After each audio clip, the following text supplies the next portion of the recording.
എൻ്റെ പിന്നിൽ ഏത് ശക്തിയാണ്, ഏത് കരങ്ങളാണ് ഇത് പ്രവർത്തിച്ചത് എന്ന് ഇപ്പോഴും ഞങ്ങൾക്ക് മനസ്സിലാകുന്നില്ല.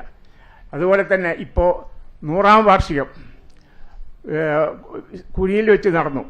ഒരു പരിപാടിയിലും ബാഫക്ക് തങ്ങളെ മക്കളെ അവർ ഉൾപ്പെടുത്തിയില്ല. ബാഫക്ക് തങ്ങൾ എങ്ങനെയായിരുന്നു എന്നുള്ളത് അവർക്ക് ഇപ്പോഴും മനസ്സിലായിട്ടില്ല എന്നാണ് തോന്നുന്നത്.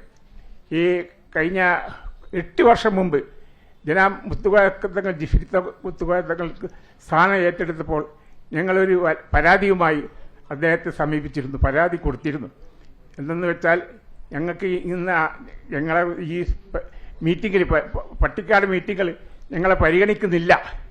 ആരെല്ലാം ആരൊക്കെ കൂട്ടിയാലും നമ്മൾ ആരെയും ബാഫയ്ക്ക് തങ്ങളുടെ മക്കളെ ആ പ്രദേശത്ത് അടുപ്പിക്കുകയോ അതിൽ പരിഗണിക്കുകയോ ചെയ്യുന്നില്ല. അത് കാരണം നിങ്ങളെ ആ കൺസലെടുത്തിട്ട് ഞങ്ങൾക്കും ലീഗിൻ്റെ കാര്യത്തിൽ ഞങ്ങൾ ഒന്നും പറയുന്നില്ല, അത് നമുക്ക് വളർന്നില്ല. പക്ഷേ ദീനിൻ്റെ കാര്യത്തിൽ ഞങ്ങൾ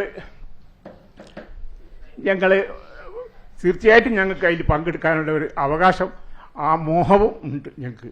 അത് ഇതോടുകൂടി തീരണം. അത് ജനങ്ങൾ മനസ്സിലാക്കണം, അല്ലെങ്കിൽ ഭാരവാഹികൾ മനസ്സിലാക്കുക എന്നുള്ള ഒരു ഉദ്ദേശത്തിൽ കൂടി മാത്രമാണ് ഞാൻ നിങ്ങളെ ഈ പ്രസ് ക്ലബിൽ ഒന്ന് സംസാരിക്കുന്നത്. അതേ ബാഫയ്ക്ക് തങ്ങൾ ആരായിരുന്നു എന്നുള്ളത് നിങ്ങൾക്ക് പിന്നീട് അറിയാൻ കഴിയും. കാരണം അദ്ദേഹം മുസ്ലിം ലീഗിൻ്റെയും സ്റ്റേറ്റ് പ്രസിഡന്റായിട്ടും ഇന്ത്യൻ യൂണിയൻ മുസ്ലിം ലീഗിൻ്റെ പ്രസിഡന്റായിട്ടും പ്രവർത്തിച്ച ആളാണ്